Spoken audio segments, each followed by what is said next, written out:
আসসালামু আলাইকুম, welcome to শ্রায়া recipes. কেমন আছেন সবাই? আশা করছি সবাই ভালো আছেন। আজ আপনাদের জন্য নিয়ে এসেছি বেসিক ডিমের পুডিং রেসিপিটি। আশা করছি আজকের রেসিপিটিও ভালো লাগবে। তো ভিউয়ার্স, রেসিপিটি ভালো লাগলে লাইক, কমেন্ট এবং ভিডিওটি ফ্রেন্ডস ফ্যামিলিদের সাথে শেয়ার করবেন। আর নতুন রেসিপির নোটিফিকেশনগুলি পেতে প্লিজ সাবস্ক্রাইব সহ পাশের বেল আইকনটি ক্লিক করবেন।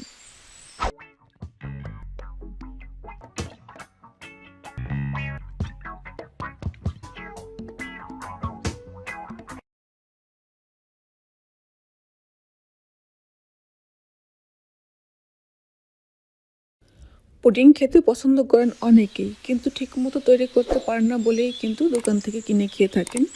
কিন্তু ঘরেই তৈরি করতে পারেন এই মজাদার ডিমের পুডিং, এবং খুবই অল্প উপকরণ দিয়ে এবং খুবই সহজে। তো ভিউয়ার্স, চলুন তাহলে দেখে নেওয়া যাক অসম্ভব মজার ডিমের পুডিং রেসিপিটি। পুডিং তৈরি করতে যাওয়ার পূর্বে প্রথমে ক্যারামেলটা তৈরি করে রাখবো। এর জন্য দিয়ে দিচ্ছি হাফ কাপ থেকে কম সুগার। আর এখানে আমি কোনো পানি ইউজ করব না, খুবই অল্প তাপে চিনিটাকে ক্যারামেল করে নেব। যখন চিনিটা এভাবে গলতে থাকবে তখন ঘুরিয়ে ঘুরিয়ে চিনিটাকে গলিয়ে নেব।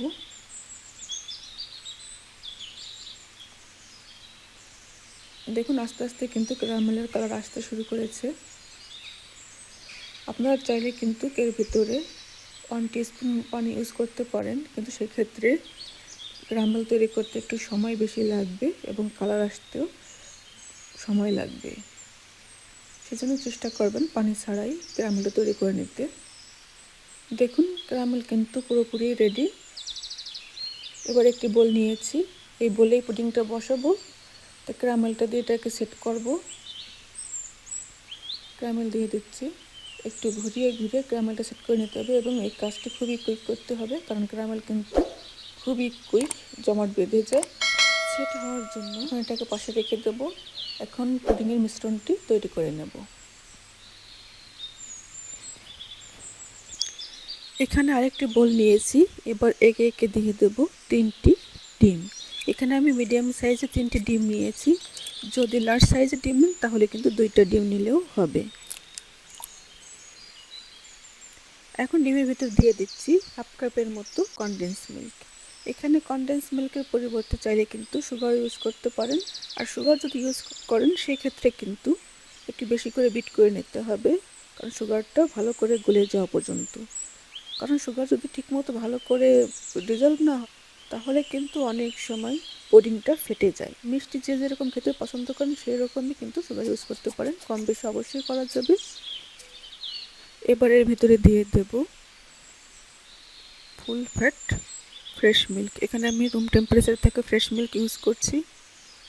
যদি কারো মিল্ক ফ্রিজে থাকে সেক্ষেত্রে 30 সেকেন্ড বা 1 মিনিটের মতো হালকা একটু গরম করে হাত ডুবানো যায় এরকম মিল্ক ইউজ করবেন।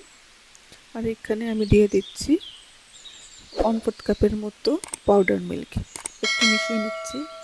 আর সব কিছু মিক্স করার জন্য এখানে একটি হ্যান্ড উইস্ক ইউজ করেছি, আপনারা চাইলে কিন্তু ফোর্ক ইউজ করতে পারেন। তবে এটা মিক্স করার জন্য কোনো ইলেকট্রিক বিটারের প্রয়োজন নেই। আমি এখানে কিন্তু 1 টিস্পুন পরিমাণে ভ্যানিলা এসেন্স ইউজ করেছিলাম। আপনারা কিন্তু ভ্যানিলা এসেন্সের পরিবর্তে এলাচের পাউডার বা যে কোনো ফ্লেভারের এসেন্স ইউজ করতে পারেন, যাতে ডিমের গন্ধটা না আসে। তবে নর্মালি কিন্তু ডিম সেদ্ধ হয়ে গেলে এমনিতেই গন্ধ আসে না। প্রশ্ন থাকতে পারে যে পাউডার মিল্ক ছাড়া কি পুডিং হবে না? অবশ্যই হবে। সেক্ষেত্রে দুধটাকে আর একটু ঘন করে নিতে হবে। 2 কাপ দুধকে জাল দিয়ে 1 কাপ করে নিতে হবে। ক্যারামেলটা অলরেডি সেট হয়ে গিয়েছে। এখন এর উপরে দিয়ে দেব একটি স্ট্রেনার।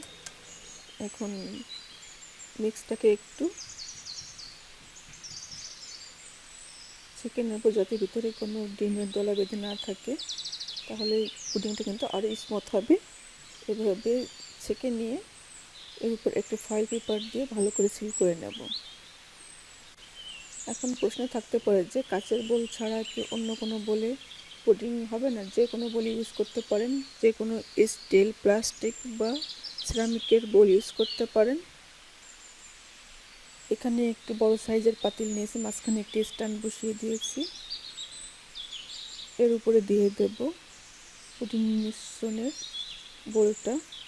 আমি আগে থেকে চুলাটা অন করি নাই, কিন্তু অনেকে আছে যে পানিটা ফুটিয়ে তারপরে মিক্সটা দেয়। অনেক সময় কিন্তু এইভাবে বোলটা বসাতে গেলে হাতটা পড়ে যায়, সে কারণে আমি এখানে আগে পুডিং মিক্সটা বসিয়ে সাইড দিয়ে ফুটন্ত পানি দিয়ে দেব। এতে করে কিন্তু পুডিংয়ের বোলটা রাখার সময় হাতটা পড়ে যাওয়ার ভয় থাকবে না। খুবই সাবধানে পানিটা দিতে হবে, আর পানিটা দিতে হবে এমন পরিমাণে যাতে পুডিংয়ের বোলের মাঝামাঝি পরিমাণে থাকে।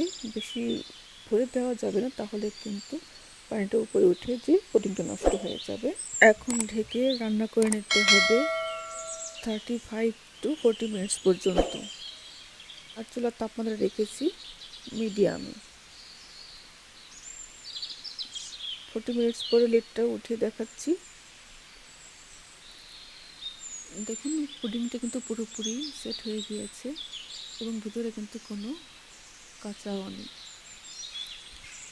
এখন চুলা অফ করে দিয়ে পুডিংটাকে ফ্রিজে পুরোপুরি ঠান্ডা করে নেব।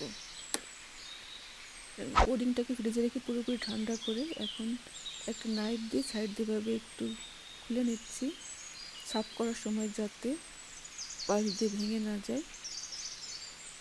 এভাবে একটু খুলে নিয়ে হালকা হাতে একটু চেক করে নিতে হবে।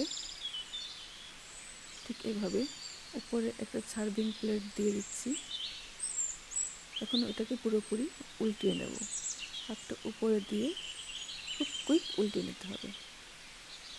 বলটা উঠিয়ে দেখাচ্ছি যে পুডিংটা কেমন হয়েছে। দেখলেন তো কত সহজেই কিন্তু পারফেক্ট এগ পুডিং তৈরি করা যায়। শুধু পারফেক্ট মেজারমেন্ট এবং ঠিকমতো বিট করতে পারলে পারফেক্ট এগ পুডিং যে কোনো কেউই কিন্তু তৈরি করতে পারেন। এখন আপনাদের একটু সার্ভ করে দেখাচ্ছি যে পুডিংটা কতটা সফট এবং পারফেক্ট হয়েছে। তো ভিউয়ার্স, আশা করছি আজকের রেসিপিটি আপনাদের ভালো লেগেছে। যদি ভালো লেগে থাকে অবশ্যই নিজে ট্রাই করবেন।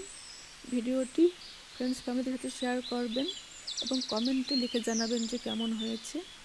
সবাই ভালো থাকবেন, সুস্থ থাকবেন। ফিরে আসবো নতুন রেসিপি নিয়ে। আল্লাহ হাফেজ।